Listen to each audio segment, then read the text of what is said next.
sommes en période de carême.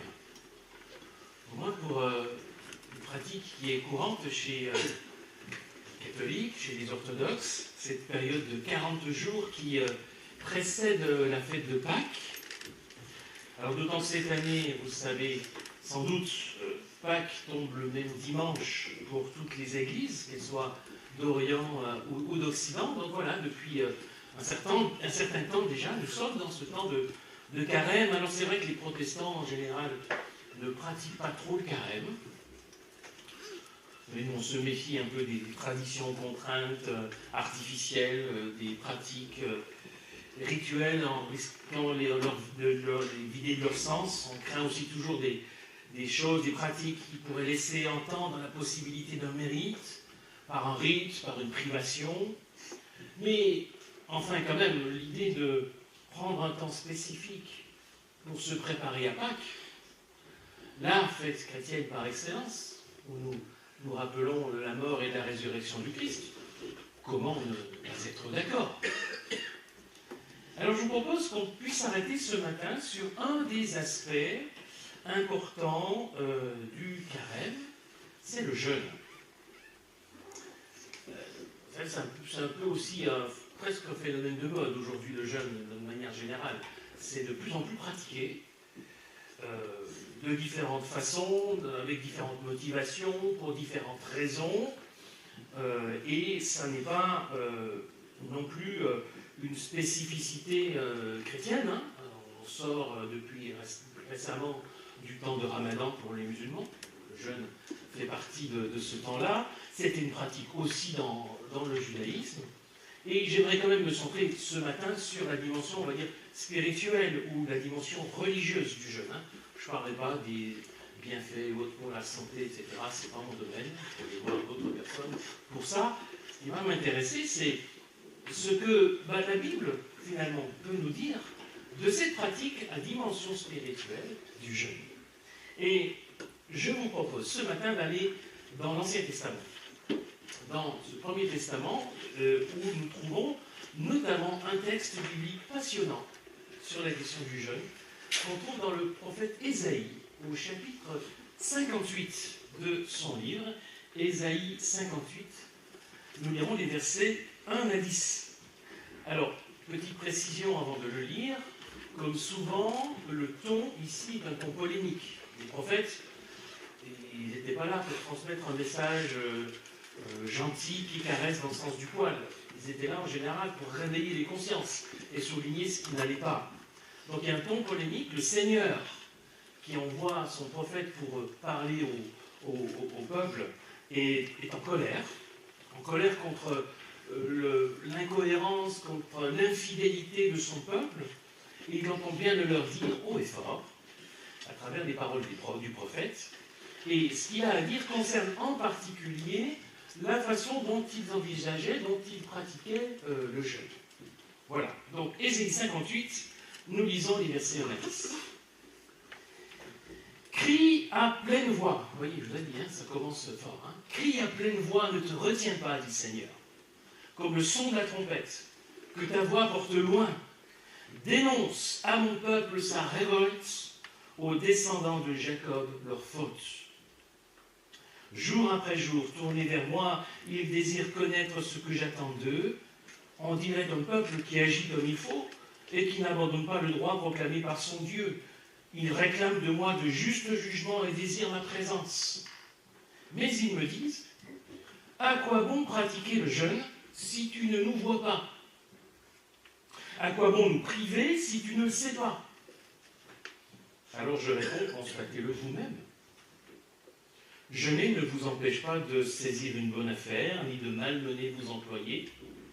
Quand vous jeûnez, vous vous querellez, vous vous disputez et vous donnez des coups de poing. Quand vous jeûnez ainsi, votre prière ne parvient pas jusqu'à moi. Est-ce en cela que consiste le jeûne tel que je l'aime, le jour où l'on se prive? Courber la tête comme un roseau, revêtir l'habit de deuil, se coucher dans la poussière, est-ce vraiment pour cela que vous devez proclamer un jeûne, un jour qui me sera agréable? le jeûne tel que je l'aime, le voici, vous le savez bien. C'est libérer ceux qui sont injustement enchaînés. C'est les délivrer des contraintes qui pèsent sur eux.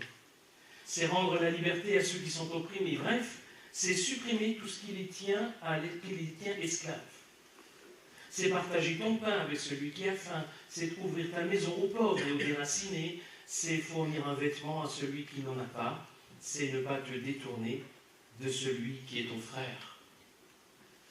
Alors ce sera pour toi l'aube d'un jour nouveau. Ta plaie ne tardera pas à se cicatriser. Le salut te précédera et la gloire du Seigneur fermera la marche. Quand tu appelleras, le Seigneur te répondra. Quand tu demanderas de l'aide, il te dira « j'arrive ». Si tu cesses chez toi de faire peser des contraintes sur les autres, de les ridiculiser en les montrant du doigt ou de parler d'eux méchamment, si tu partages ton pain avec celui qui a faim, si tu réponds aux besoins du malheureux, alors la lumière chassera l'obscurité où tu vis.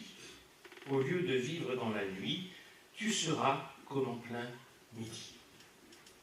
Jusqu'ici, la lecture de ce texte du prophète Ésaïe. Alors on perçoit bien ce ton polémique, ce ton appel. C'est un appel crié en haute voix, que tout le monde entende. Donc c'est un appel qui retentit de la part du Seigneur, adressé au peuple, un appel en deux temps. Dans le premier temps, la première partie, on va dire jusqu'au verset 5, le Seigneur va dénoncer l'attitude du peuple. Il va montrer ce qui ne va pas. Et dans un deuxième temps, à partir du verset 6, il va rappeler ce qu'il attend. Le jeûne tel que je l'aime, le voici. Et on a une description. Mais, comme souvent, le Seigneur ne dit pas exactement ce à quoi on aurait pu penser. Il y a des vrais effets de surprise dans ce texte. Et déjà, la question qui termine la première partie, au verset 5, de quoi étonner. Je la relis. Courber la tête comme un roseau, revêtir l'habit de deuil, se coucher dans la poussière. Est-ce vraiment pour cela que vous devez proclamer un jeûne, un jour qui me sera agréable? Pourquoi cette question est surprenante? Parce qu'en réalité, elle décrit exactement ce qui se passait lors d'un jour de jeûne. On ne faisait rien d'autre que ce qui est décrit là. Quand on pratique le jeûne, on fait ça. Qu'est-ce que jeûner, sinon s'abstenir de manger pour prier? C'est-à-dire courber la tête comme un roseau, comme il est dit dans ce verset. Quant à l'habit de deuil et le fait de se coucher dans la poussière, c'était pour les Israélites, culturellement, le geste rituel pour l'humiliation, pour le renoncement.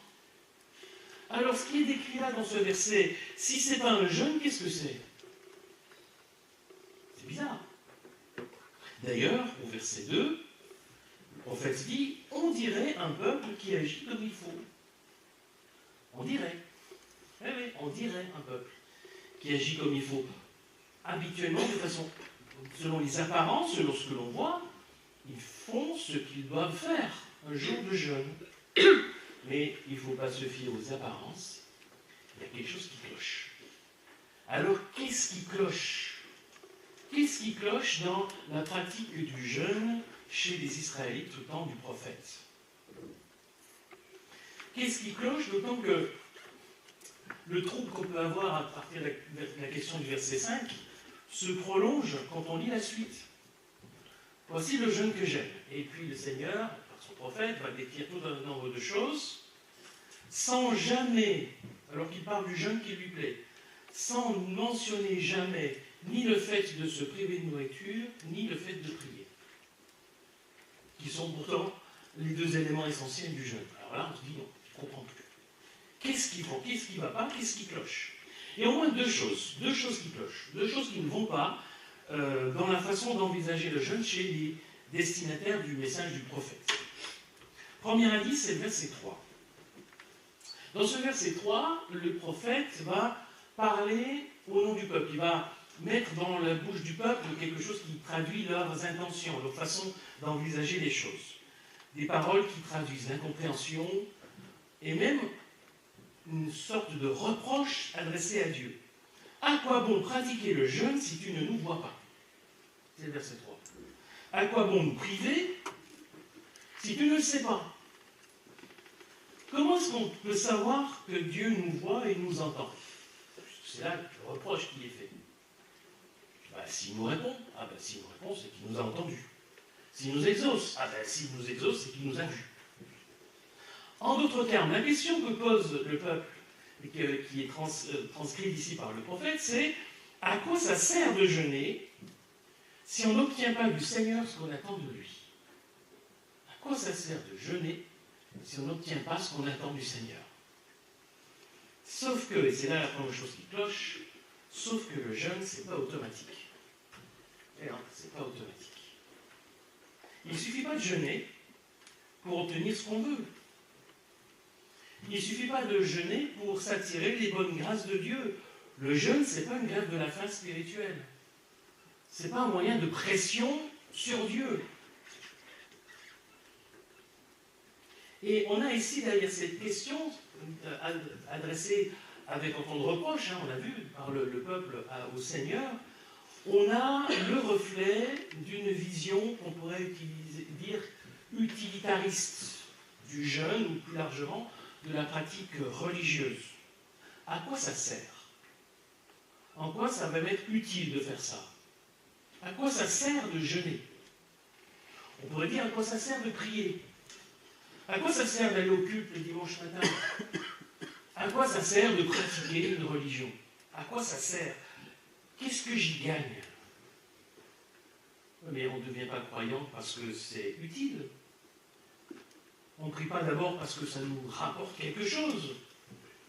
C'est d'abord une question de relation avec Dieu, c'est d'abord une question de communion avec le Seigneur. C'est ça d'abord la prière, c'est ça d'abord toute pratique religieuse, c'est ce qui nous relie à Dieu, et on ne le fait pas par intérêt, par calcul, pour que ça nous soit utile, pour qu'on en retire nous-mêmes d'abord quelque chose. Ça, c'est une logique utilitaire, de rentabilité, voire de performance. Ça, en fait, ça entre bien en écho avec notre société aujourd'hui. L'utilité, la rentabilité, la performance, on en entend parler partout. Et c'est ce qu'on nous vante comme étant ce qu'il faut faire. On va chercher la croissance, le développement, la performance. Et ça peut même impliquer notre façon d'envisager la foi, d'envisager la vie chrétienne, d'envisager la vie d'église. Que ce soit utile, qu'on en retire quelque chose, que ce soit rentable, que ça serve à quelque chose. Et on tombe dans un rapport qu'on pourrait dire consumériste, et qu'on va consommer de l'église, on va consommer de la vie chrétienne. Ça va nous faire du bien, parce que ça va nous rapporter quelque chose. Et l'église devient ce lieu de consommation de la foi, où le jeûne peut devenir comme une performance spirituelle. Si je jeûne, je fais une performance. Si je fais une performance, je mérite une médaille. Je mérite une réponse. Je mérite quelque chose en retour, parce que j'ai fait cette performance. Sauf que ça ne fonctionne pas comme ça. L'autre problème vient dans la suite, verset 3, verset 4. Le prophète dit, alors je réponds, constatez-le vous-même, jeûner ne vous empêche pas de saisir une bonne affaire, ni de malmener vos employés. Quand vous jeûnez, vous vous querellez, vous vous disputez et vous donnez des coups de poing. Autrement dit, c'est l'autre chose qui clochait, qui n'allait pas. C'est qu'en même temps qu'ils pratiquaient le jeûne, peut-être de façon très assidue et très spirituelle, en même temps, les Israélites se montraient intraitables envers leurs employés. Ils allaient jusqu'à se disputer, en allant peut-être, semble-t-il, même jusqu'à utiliser les poings, en allant jusqu'aux mains. Et le verdict du Seigneur est très clair. Quand vous jeûnez ainsi, votre prière ne parvient pas jusqu'à moi. En fait, le jeûne ne peut pas être dissocié de la vie quotidienne. On ne peut pas être d'un côté des bons croyants, bien religieux, et d'un autre côté se conduire de manière contradictoire avec notre foi. Ce n'est pas possible. On ne peut pas être les chrétiens du dimanche, avec un large sourire et de belles prières au culte, et avoir tous les autres jours de la semaine un comportement inconséquent avec ce que nous croyons, ce que nous professons. C'est pas possible. je mange comme je respire, je m'enrichis sur le dos des autres, je me fiche pas mal de mon prochain, je me soucie que de moi et de mon bien-être, mais je prie. Et même je jeûne. Alors tout va bien. D'accord, il y a quelque chose qui cloche, c'est pas possible. On ne peut pas avoir ce raisonnement. Et c'est, d'une certaine façon, ce que faisaient les Israélites au temps du prophète. Non, non, ça ne fonctionne pas comme ça. Alors, quel est le jeûne qui plaît à Dieu? Qu'est-ce que Dieu attend vraiment? On le voit à partir du verset 6. Je vais relire les versets 6 et 7. Le jeûne tel que je l'aime, le voici, vous le savez bien. C'est libérer ceux qui sont injustement enchaînés, c'est les délivrer des contraintes qui pèsent sur eux, c'est rendre la liberté à ceux qui sont opprimés. Bref, c'est supprimer tout ce qui les tient esclaves, c'est partager ton pain avec celui qui a faim, c'est ouvrir ta maison aux pauvres et aux déracinés, c'est fournir un vêtement à celui qui n'en a pas, c'est ne pas te détourner de celui qui est ton frère. On l'a dit tout à l'heure, dans ces versets, vous l'aurez remarqué encore une fois, il n'est fait aucune mention de la prière, ni même de la privation de nourriture, qui sont des éléments centraux dans la pratique du jeûne. Et il n'en est pas question. On pourrait même dire, quand on lit ces deux versets, qu'il n'y a aucune pratique religieuse à proprement parler qui est mentionnée. Le jeûne qui plaît au Seigneur, c'est le partage et la solidarité. C'est ça. Évidemment que ça n'exclut pas du tout la prière, mais ça remet la prière à sa place, comme un prélude à l'action. Ça ne sert à rien de prier si le reste de notre vie est en désaccord complet avec cette prière. La prière, ou la privation pour prier, qui est la démarche du jeûne, ne peut pas être coupée du reste de notre vie de tous les jours. En réalité, quand on lit le descriptif de ce que le Seigneur attend dans ces versets 6 et 7, ce dont il est question ici, c'est l'exact opposé d'un jeûne utilitaire, centré sur soi, sur ses attentes, sur ses besoins.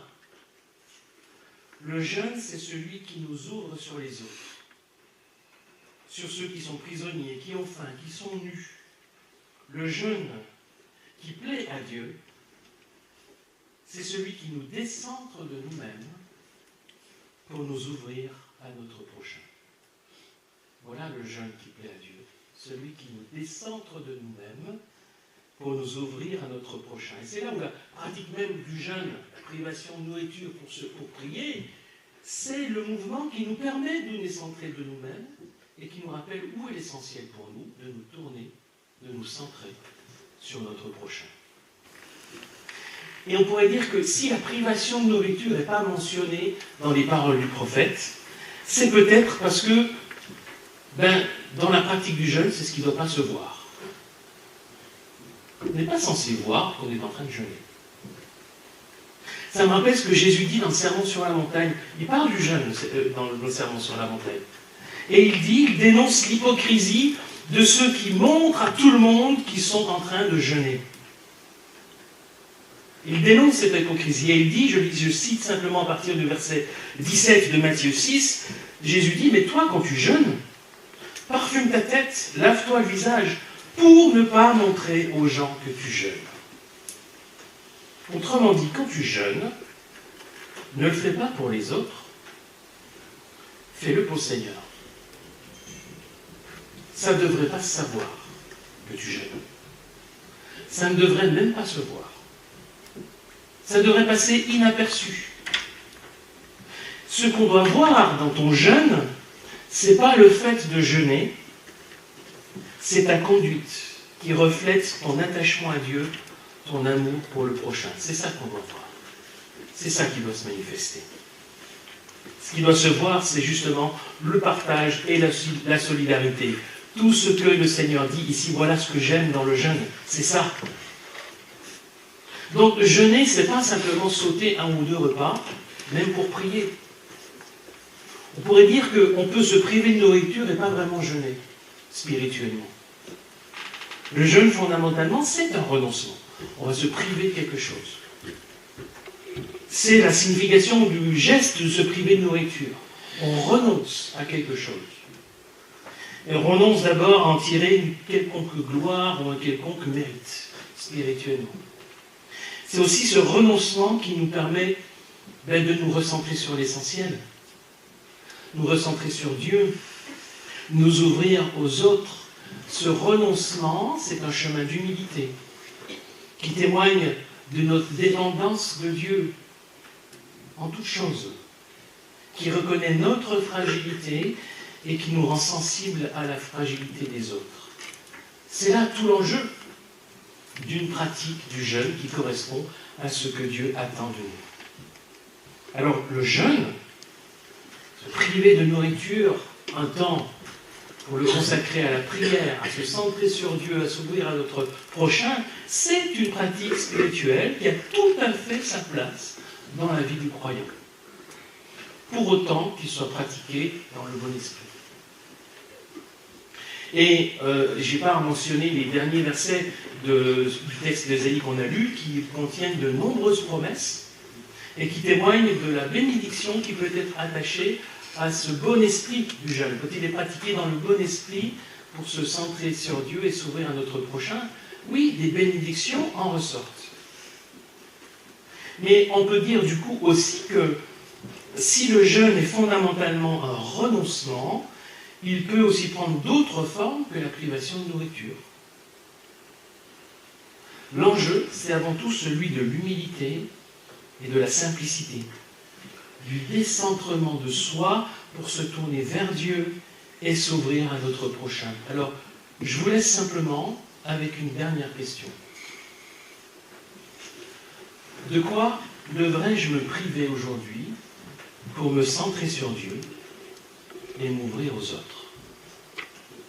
Et la réponse ne sera pas forcément la même pour les uns ou pour les autres. De quoi devrais-je me priver pour me centrer sur Dieu et m'ouvrir aux autres? Amen.